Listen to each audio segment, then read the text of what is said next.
Greetings, Poe fans. Welcome to another edition of Poe Unplugged. I am Carmen Bolden. And I am Jeannie Smith, and we are The Poetastic Two. Come zoom with us into the Unbook Club dedicated to the works of Mr. Edgar Allan Poe. All right. Good evening and welcome to Poe Unplugged, where we're going to talk about Edgar Allan Poe's The Bells.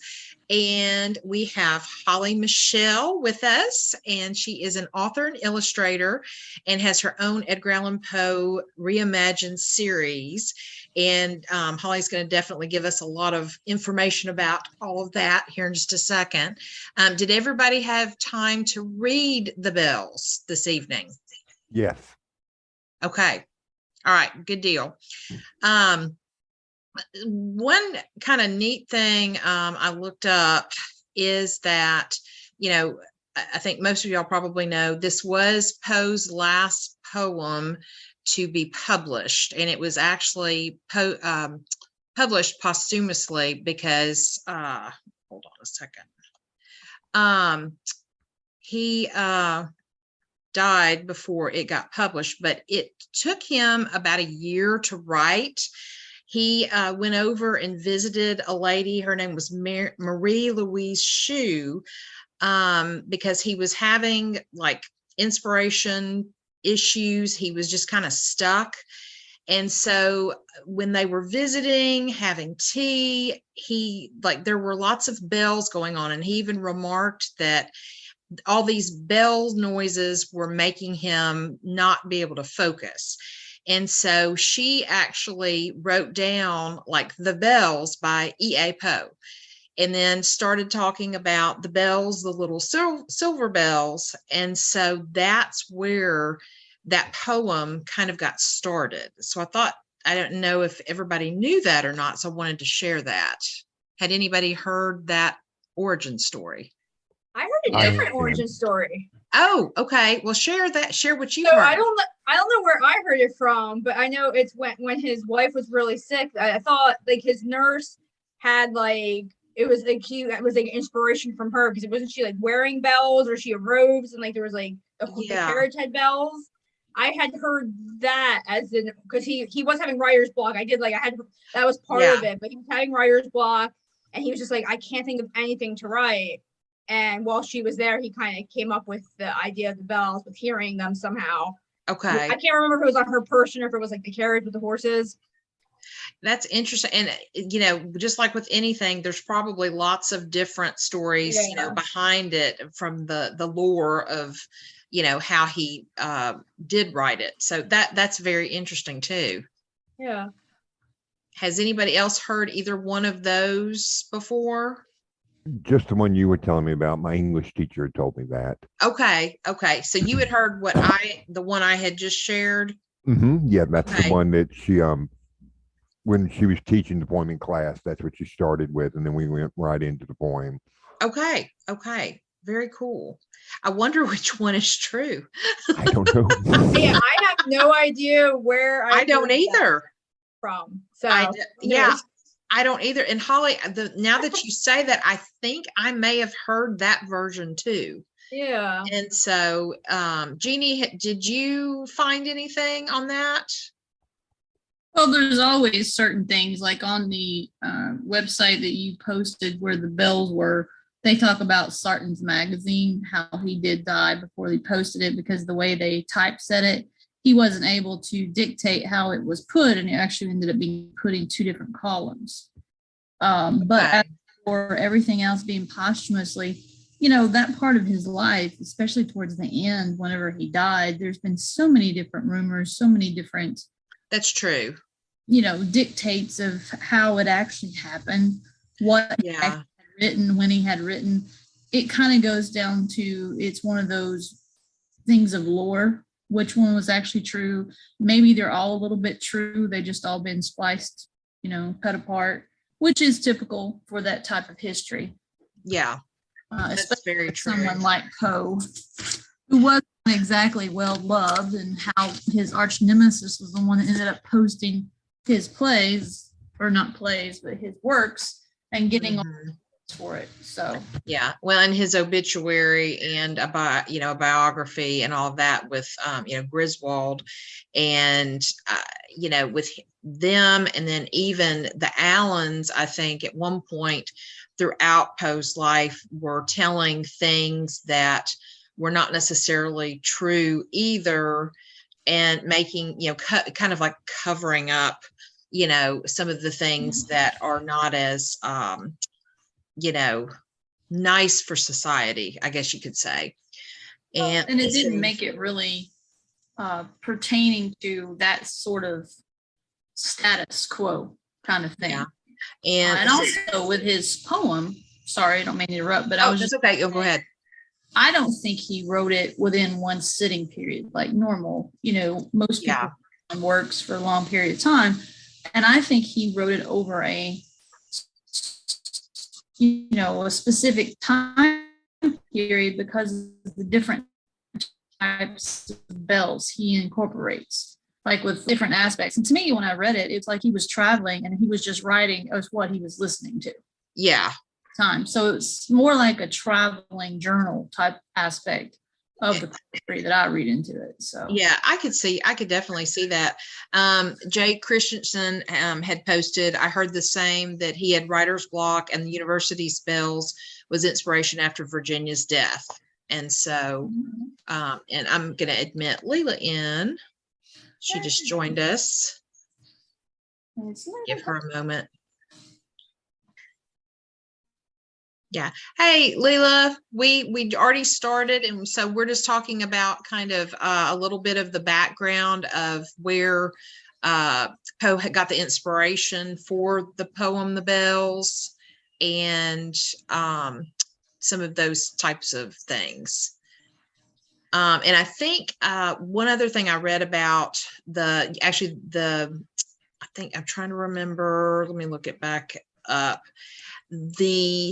One of the sets of bells is now kind of referred to as like Edgar Allan Poe's bells. I can't remember which ones they are because he was in Fordham in New York when he wrote this, or kind of finalized it. And I don't remember which set, but there were lots of bells that around the area that you could kind of associate with ringing and giving off all of these noises to kind of either make him have writer's block or give him the inspiration. Let's see. And I think it may be the bells at the chapel of what is now Fordham University. Those are the ones that are called Poe's bells in like the local tradition around that area. So I thought that was kind of cool too. So just kind of interesting. So what did everybody think of the poem? I enjoyed it. How am I going to put this? It kind of was kind of significant at this point when I read it, because it starts out like I associated beginning this like the beginning of his childhood, and then it goes into maturity, and then it moves on to maturity and then death. Yeah. Just the way it started out light when I read it, and it seemed to get darker as I progressed through it. I totally agree. And it definitely, you could kind of signify that, if you had a person's lifetime going through the silver bells at the beginning of childhood, going into kind of the golden years, and then the brazen bells of maybe thinking about, past regrets or anything kind of thing in your life that, you should have done, you're getting to that stage of, before the autumn of your years, kind of quoting from Frank Sinatra, and then going into the iron bells of like, kind of the era of, being elderly or something like that. Definitely. Anybody else thoughts? Well, I did pick up on one other thing. I noticed that the bells started out like softer, like the tinkle, and you know what I'm saying, like what they're made out of. and then toward the end, the bells are stronger. Am I making sense? Yes, Okay. yes. It's been a while since I had read it. I mean, high school was what, 35 years ago? Let's not bring that out there, Keith. We'll talk about that. All right, we're going to say it was just yesterday. All right. It was yesterday. Yes. Exactly. Let's stay in the Golden Bells era. We're still in the Golden Bells. All right. Any other thoughts about that? Like agree, disagree, or any other things that you guys picked up on? Yeah, Well- definitely it's stages. Yeah, stages of life for me. Yeah, I mean, it's one of those poems that's just super fun to read out loud. It was meant to be read out loud. I had read somewhere he kind of even designed it that it's meant to be a song or sing-songed. Yes. So there's a lot of, it's one of those ones like, if you read it out loud, it's just a lot. It's like the Dr. Seuss thing, you know what I mean? I know Poe came before him, but just fun to, it's fun to read out loud. Yeah, I agree. In fact, I kind of put my own like rhythm with it in when I was rereading it, because it kind of made it fun to do that. Definitely. Well, I'm going to go a little dark here, so. Well, of course, Jeannie, you always go Of dark. course, yeah. I always go dark. That's my thing. I can't help it. It's just my way. It's all good. I view this poem and always have as the stages of grief. Okay. As like in the first stanza, it talks about the sleigh bells, the silver bells. To me, that's always about denial. That you're thinking about how this can't be, happening. It's one of the happiest times. You're just going to totally forget about anything else that's going on in the world. And it's all about the soft and the quiet and the denial of it. And then you go into, the next one and talking about how it's the swells and now the bells are starting to seep in because that second stage of grief is coming in where you get the point of, trying to get with the anger, and then you go with the total disarray, the denial, the anger. And then you finally, in the end, the very last stanza, it has all about, the kneeling, the ghouls, the death, where you finally just come to acceptance of, death is the last part of life and it's the last part of grief. And because, it's Edgar. Yeah. And I can definitely see that, especially with the last line, to the moaning and the groaning of the bells. Mm-hmm. Definitely. Yeah. You definitely went dark. You definitely went dark, but I can see that. I can totally see that though. Yeah. Well, yeah, I can too.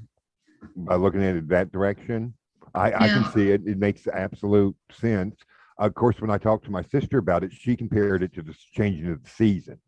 Yeah. Oh yeah. That's how she looked at it. Well, and that goes along with because one of my favorite, favorite might be a little too, ad, but one of the poems out of the Bible from Ecclesiastes is to everything there is a season, and it's got all the different things and, life comes with death and that kind of thing. So, Poe, we all know, is very much a man who had struggles with everything from life to death. And so it just seems that when you hear those bells, the different ringing in your head kind of clangs and knocks out different ideas, different feelings. And that's just one of the things that I think about. So yeah, sorry, I had to ring my bell. Yeah, ringing the bells. I can say one thing. Reading it out loud, when I read it out loud, I was okay with it. I did okay. I'm like, the sound of my own voice wasn't getting on my nerves. Well, then I found it on YouTube where they had different people reading it.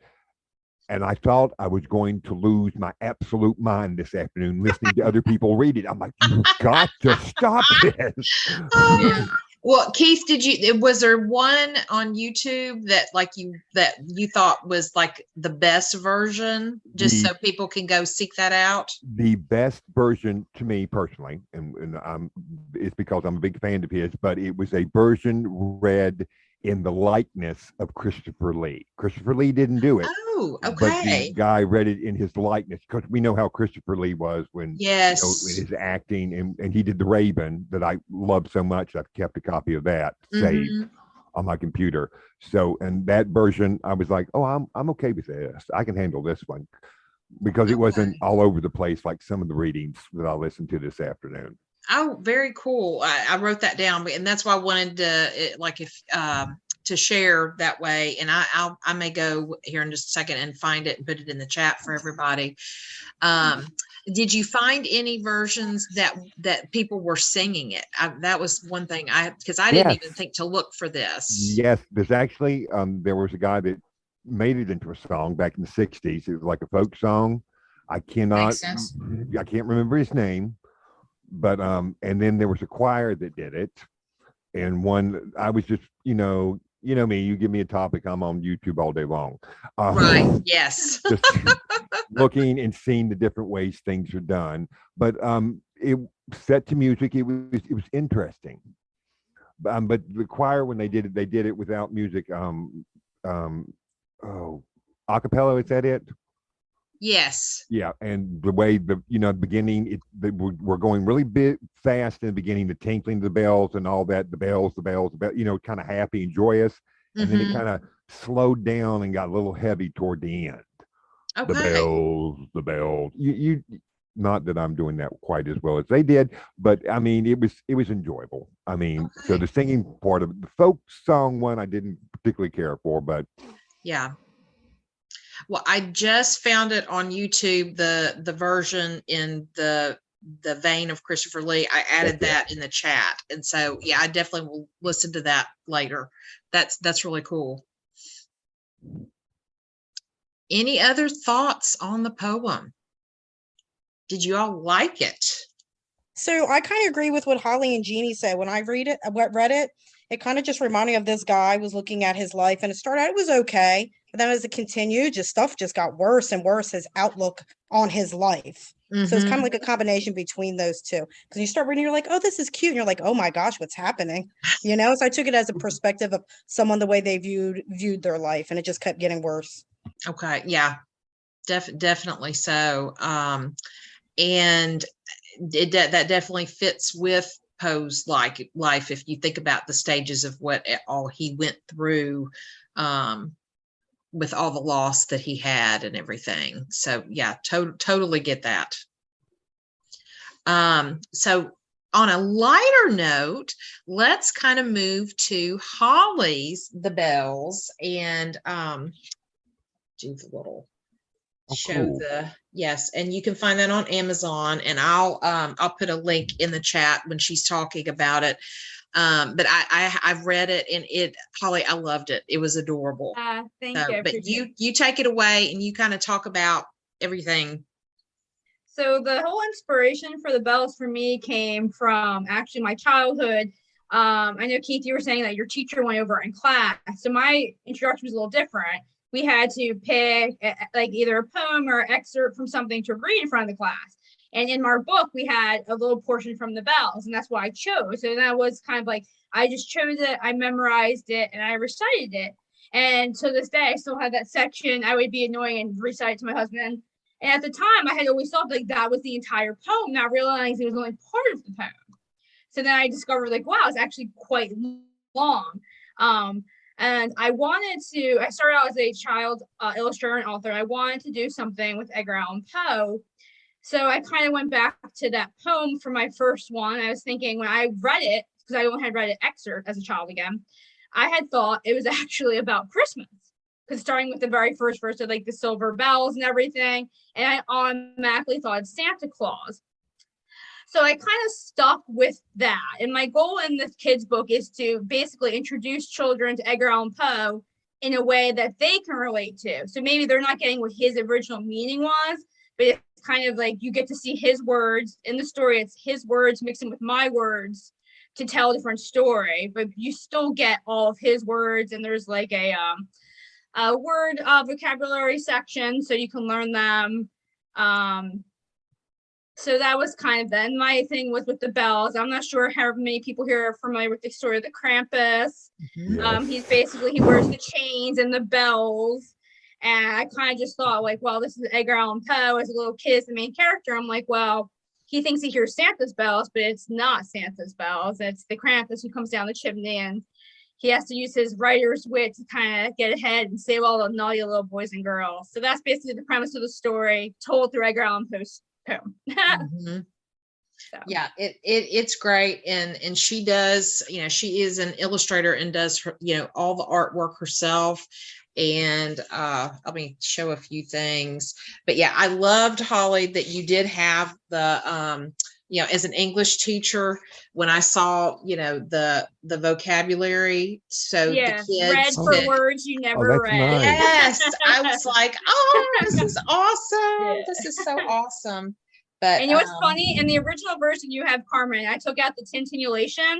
Yes. And I actually put it back in, so I owe you a newer version. Oh, okay. Why I did that was because I thought it's a really hard word for an adult. It'd be too hard for like the age group I was gearing towards. Yeah. And I kept running into these Poe people who are like, oh, well, about the word, which technically, he made up for that poem. Exactly. Which is now a word, but he had originally made it up, created the word. I won't say made it up, it took two words to come together.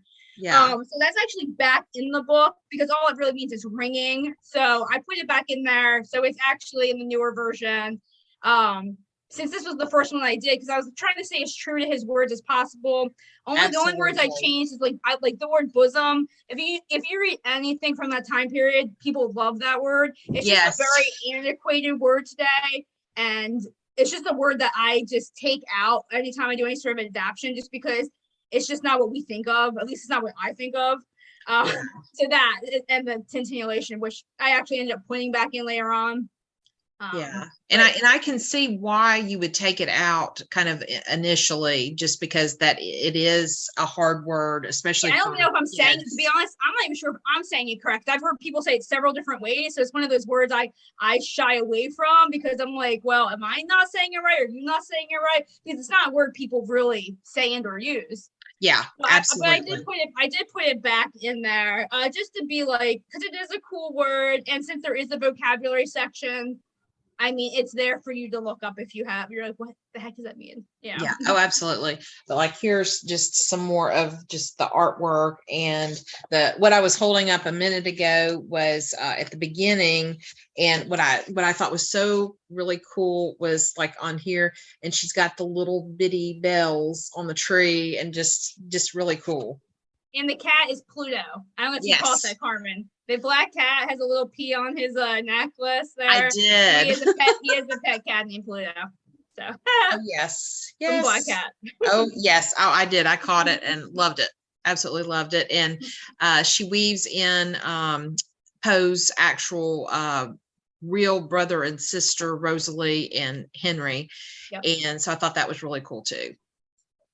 So does anybody have questions for Holly about the bells or any of her other stories? I was going to say, please feel free to talk about some of your other stories as well, or in even some of your other work, because I know you've got lots of other series and stuff. Yeah, well, the Edgar Allan Poe Reimagined series, the Bells was the first one. There's several other ones. I would say geared towards between the 5 and 10. I mean, younger, because you do get introduced to Poe young. We have that one. We have the Raven, which is an Edgar Allan Poe Christmas Carol, which is really probably one of my favorites. A Telltale Heart, which is a Edgar Allan Poe lesson in emotional awareness, which actually is my absolute favorite. But I mean, you gotta be a real big Poe fan to truly understand and appreciate that one. Because with anything where it's a little spooky, some kids, you think the kid's down with spooky books, and the parent is like, yeah, no, it's too scary for my kid. That's why I try to have pictures for you to kind of preview the book. There's that one, and Fall of House of Usher, and hopefully soon the Oblong Box, which is going to be a Christmas mystery, will be out soon. Fun. Yeah. Oh, that sounds interesting. That for a Christmas mystery. I like that one. I like it. Yeah. I watched it the other night, late show, couldn't sleep. Yeah. I love the story. To me, the story is so gut wrenching. Yes. I just love that story. But I'm like, well, how do you make it geared for children? And I discovered a way, Keith. I think you'll like it. Oh, cool. I can't wait to see it. Yes. Oh, that will be.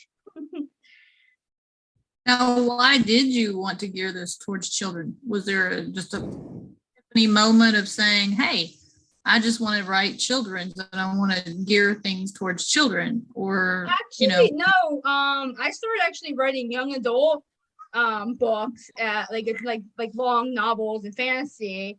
But I've always been an illustrator, and the editing process in doing an adult book is extremely lengthy, especially because I'm not a clean writer.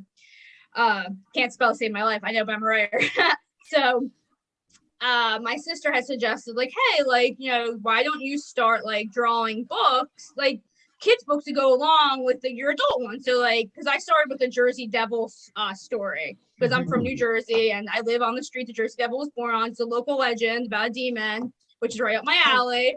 So I started so in the process of editing, I was like, well, let me draw a kid's book. I didn't know if I could, and it came out really good. And I had a nice reception for that, my very first children's book. I'm like, wow, well, actually a better reception for my children's books than my young adult. So I was like, all right, I really enjoy the art. It's very therapeutic to color for a living. So it kind of just started from there. And then we did like a Zombies for Children series, because again, I like all the dark stuff. And then the next book series was basically the Edgar Allan Poe one was kind of next after I kind of got my foot in the door and everything. That is very cool. Jay Christensen said, love your books. Are you submitting for this year's Saturday Visitor Awards too? Thank you. Yes, I'm gonna put in the Raven, which is the Edgar Allan Poe Christmas Carol. Okay. I particularly like that one. I think that one's especially like clever, and it has like nice tie-in with Charles Dickens, with the Raven. So I've really, that's like most of everyone in my family. It's my husband's favorite. It's my sister's, my mother's favorite. It's a really fun one. And I think the illustrations in that one are a little bit more fun as well. Okay. Not that the one, the bells is nice, but I got to play a little bit more with like the different Christmas themes. And I actually draw on like the original classic drawings from Gustav. I'm probably going to kill his name, so I'm not going to say the last name. Yeah. So I played on the original, like those classic black and white illustrations we think of with the Raven. Yes. I got to play with that. And make it cartoonish for kids, but for the whole family. I have a lot of teachers buy the books for classroom things. So it's like a big teacher thing. So it's nice to actually kind of like, they see the illustration like that, and when they get a little older, they can see the other more classic illustrations. Oh, that's really cool. And I think like we talked to Holly a few minutes before everybody else kind of joined us, and Holly, you mentioned kind of the I guess triangular connection of like the bells with Poe and Dickens, if you want to share that, because I thought that was really neat. So I recently, to get in the Christmas mood, I've been reading Charles Dickens' classic holiday stories, and I had never read the Chimes before, which is funny because it's about bells. So it's basically that connection too with like Edgar Allan Poe. I wrote a story about bells, so did Charles Dickens.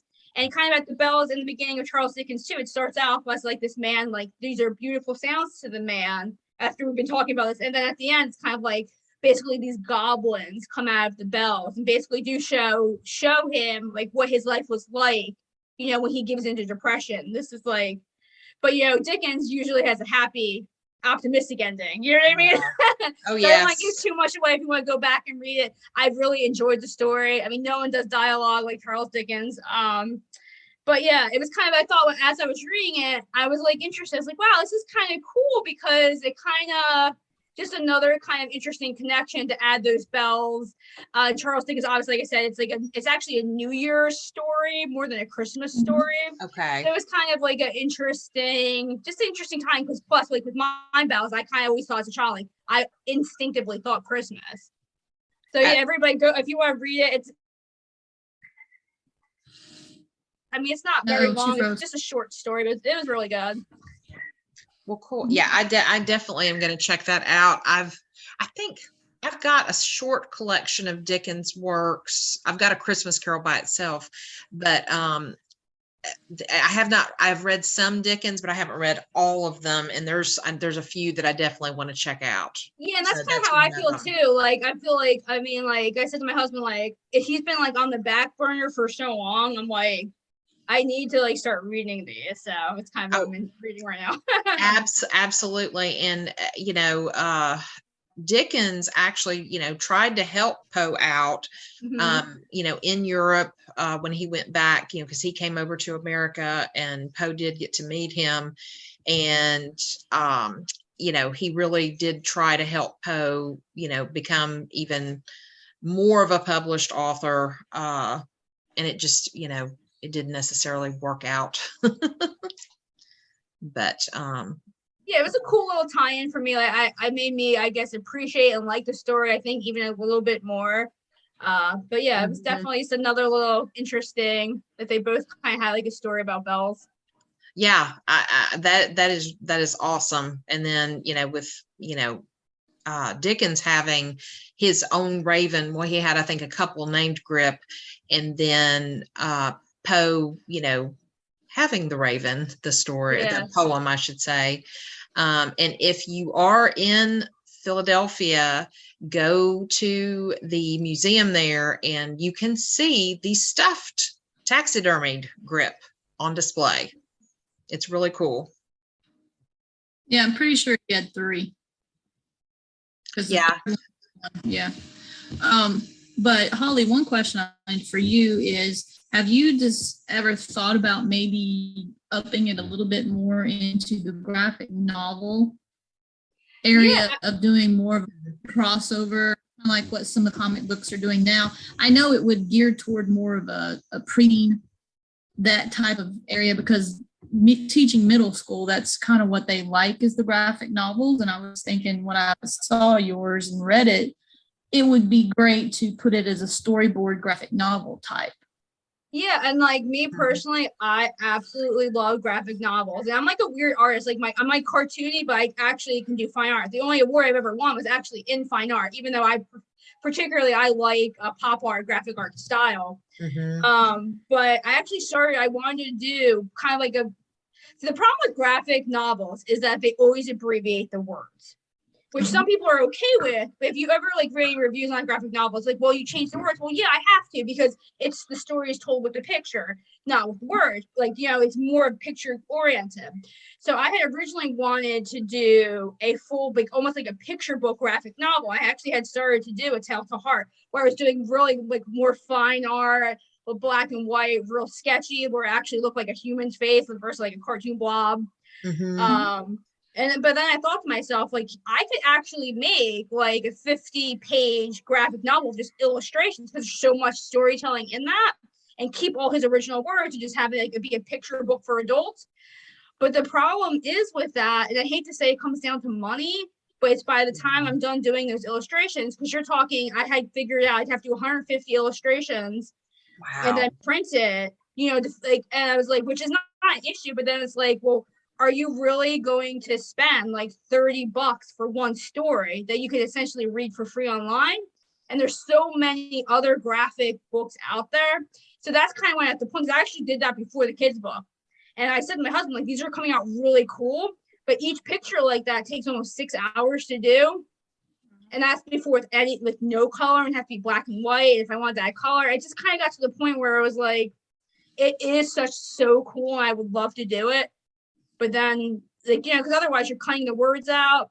And I just don't, as at this point, I just don't know if there's really a market for like an adult picture book. I mean, of course, there's a fanatic, like there's Poe fans, they're going to buy everything. But for like, it's kind of hard to just kind of bridge that gap. I want to, but as of now, it just doesn't seem practical. I mean, I would love to, though, eventually one day. Yeah. Well, I was thinking on the aspect of when we deal with the kids in our classroom that have like learning disabilities or that kind of issue, that those types of books that they struggle with comprehension, they struggle with anything reading wise, that something that visual kind of helps them learn along with it. So I thought that would be just an idea. And I didn't know if, would be plausible, but like you're saying, Yeah, I mean, I guys, wish. it won't I mean, I work, did. but Yeah, I did a couple illustrations because I did it. He started off telling the story when he was in an insane asylum and he was like all wrapped up and everything. Mhm. But it's just, yeah. I mean, I started doing it. I have a friend who did a graphic novel. Lou Peck. I'm going to say his name wrong. How you say Lou's last name?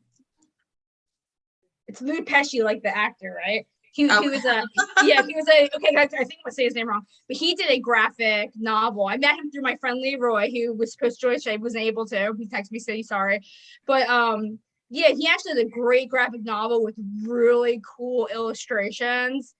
And then when I saw his illustrations, I was like, wow, this is really really cool. And I was like, like when you compare yourself to others, you're like, wow, this is really cool, Lou. I was like, you know what? I'm going to go in a different direction. I was like in the middle of drawing my own, but I was like, this is really cool. Yeah, because wow, I was going to say, because 6 hours, and I'm sure plus, depending on how detailed some of the illustrations would be, that's a long time. Yeah, I have my poor disgusting fingers. I mean, you can't see them. They're all like not. I got my husband got me for Christmas like finger protectors for the book I'm working on now with color pencil. Yeah. Like 8 hours of coloring pencil, which is so fun. But then like my hands like this. So. Yes. Yeah, one of our closest, well, my best friend, but one of our closest friends, she is a drawing and fine arts person, and I know when she does the big paintings, like the 16 by 24s, the 30 by, and those things take anywhere from one full 12-hour to almost 2 or 3 days. Oh, easily. Yeah. So, and doing it in a book version, as you can see, it may be smaller, but it's just a lot of fine details and those types of things. So I thank you for having dedication.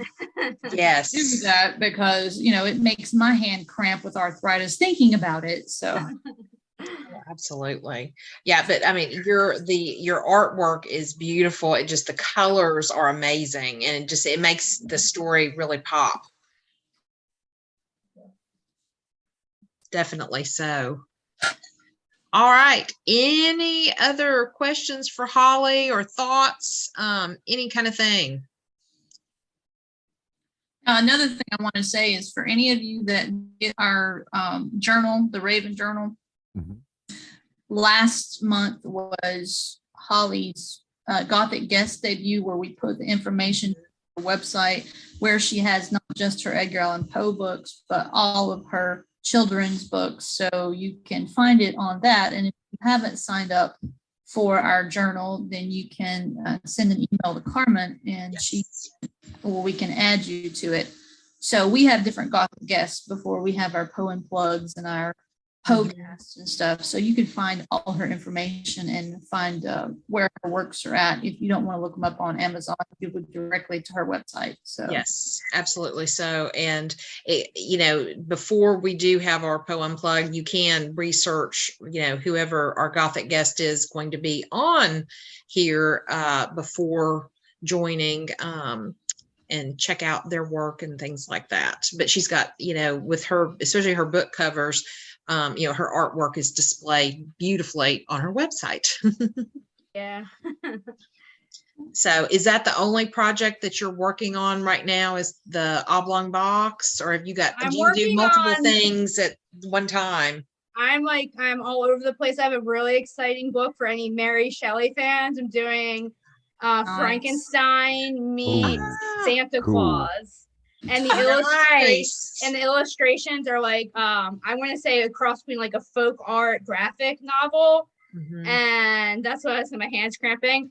The illustrations on that book they're beautiful. They're like way more serious. It's based off of the book, not like the cinematic movies. I have this pad. I'm working on it. That's a book. Very cool. I like Frankenstein. I can't tell if I'm showing it like this big. I mean, the colors are all weird, but just a more fine. I think they're the only ones that are done on those pads, but really, that is often awesome with the Ravens too. Yeah. The scene with the wife. Oh, I mean, it's neat. hard to Yeah. pick up the colors but I mean, it's gonna be a Yeah. really cool one once the words go to it. Oh, very cool. But yeah, Oh, there's I'm just writing like, it Thank you down. for sharing that with us. A little sneak peek. yeah. Yeah. Oh, Especially Mary Shelley. She's another awesome writer who Mm-hmm. bullied, for lack of a saying word, of all the guys around her and saying, "You can't write, you can't write a horror story." And she's like, "Bet me." All right, She mhm. also made sure that she published under her own name. So Mm-hmm. Yeah. Well, I kind was of very proud of that. the mother of science fiction, really. It's a great read, Yes, Yes, it it is. is. and it's nothing like the movies portray No. it. I mean, I got more out of the book than I did the Frankenstein movies. Although Boris Karloff did great. Yes. I've We got watched everything. I like the Yeah. classics, but the book was really, I was surprised how much it really emotionally I got into it. Yeah, and I think most of those classic you think of the Universal monsters. Mhm. None of the books are like what they've portrayed, which I understand why they did what they did, and I love the movies separate from the books, and the Correct. books are all fantastic. Yes, Even Dr. Jekyll and Mr. Hyde. yes, yes. Yeah, I love Frankenstein because it's, to me, like, she wrote the horror story because, hey, you build the perfect man and it always comes out screwed up. So, hey, I viewed it. So I was like, all right, there we go. She's my hero. All right. Well, any last thoughts on the bells? Oh, well, hold on. Let's see. Hold on. Jay Christensen says, as a teen, amazing. She's been mentioned on a bunch of shows recently, like Wednesday and Midnight Club, a hero. Totally agree. I Yes. have not watched Wednesday yet, but my husband and I are going to probably binge watch that soon. We're trying to finish some other Yeah, I wanna shows see that. first. You are gonna love it. I binge can't watched wait. it. I binge watched it in 2 days, and I was Okay. like, yeah. Nice. Yes, I've heard there's all kinds of Poe connections and things Yes. like that, so that's going to be Yes. exciting. Yeah, Jeannie, you may have to come over and we binge this together. Probably, considering I don't watch television anymore. So, Yeah, true. Yes. I'm like, yeah, I read. She takes pride in saying how long her TV has not been on. Exactly, I do.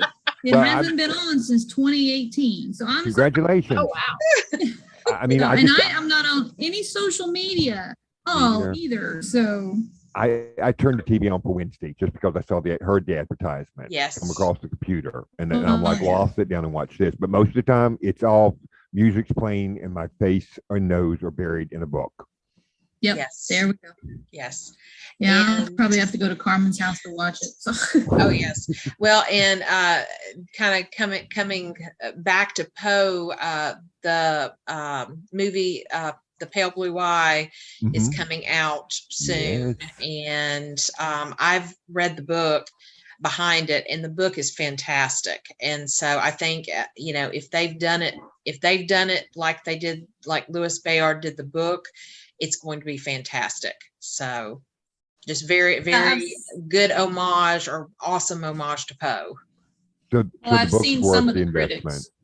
Yeah, some of the critic reviews, because it was came out December for a little bit in select theaters. Mhm. Some critic reviews have actually come out saying that Christian Bale does a really good job, and it's definitely an homage to Edgar Allan Poe. Yeah. And let's see, Micah says the book had me completely fooled. Can't wait to watch Batman join forces with the creator of the modern detective story. Yes, absolutely. Yes. Totally agree, Micah. Absolutely. And I agree. Yes, the book had me fooled as well and I'm definitely not going to give away what happens, but it was like, yes, this is awesome ending.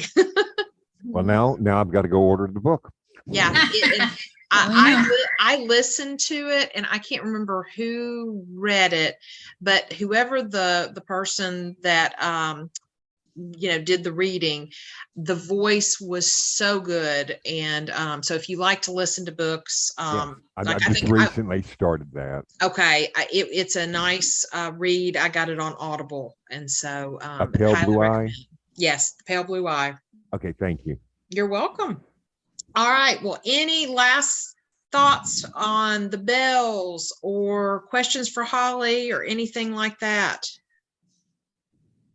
I do have one thing to say. Yeah. You know, with my daughter, we always look for weird, like odd children's books, and now she's unfortunately 17, but I still look for kids books because I love like odd illustrations and stuff. And one of the things I appreciated when Holly made her series, which is one of the things I get spoiled when she hits me up, she said, "Hey, what do you think about this?" I like the fact that in comparison, because I was one of those weird parents, I always looked for really odd books for my daughter, like the Halloween ones that were creepy. And, you know, there weren't a lot when she was young, like inspired by really well-known, writers. And I really like the fact that I call it the Poe essence, that she really kept the Poe essence, because even a lot of new stuff that now people are really into Poe, so you have them available to you for kids, but a lot of them made it more baby like, where I feel like Holly's always has that eerie factor, which I was like looking for when my daughter was young and I just couldn't find it. So I really appreciate she still kind of keeps that darkness. And even though her illustrations are colored, they're like dulled down in comparison to, you know, some of the other children's book that have kind of taken Poe and kind of retold a story, you know? Yeah. Yeah. I think that's a really good note to talk about that, because I know just how I was as a child, and that would have appealed to me heavily. And that was not available way back in the day. And I really wished it would have been, because I would have read every single one of them and gone, come on, give me some more. Well, and on that aspect, Holly, I think you did an awesome job with the colors, keeping it very psychological. Yes. Yes. That's one of the reasons that so many of the children's authors I hate to use the words dumb down, but dull down. That's a good way of saying it. Dull down a lot of their stories, is they take away that part of the essence, as Crystal said, the visual. Mm-hmm.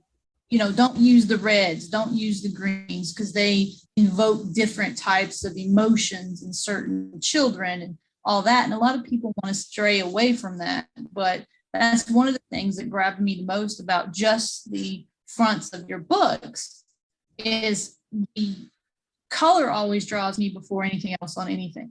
Yeah. I always look at colors. And so just the color of the red devil, you know, it's like, boom, that draws me, right? Because, you know, I am that one of those weird persons, like Crystal says, that I like being drawn to that type of thing. Mm-hmm.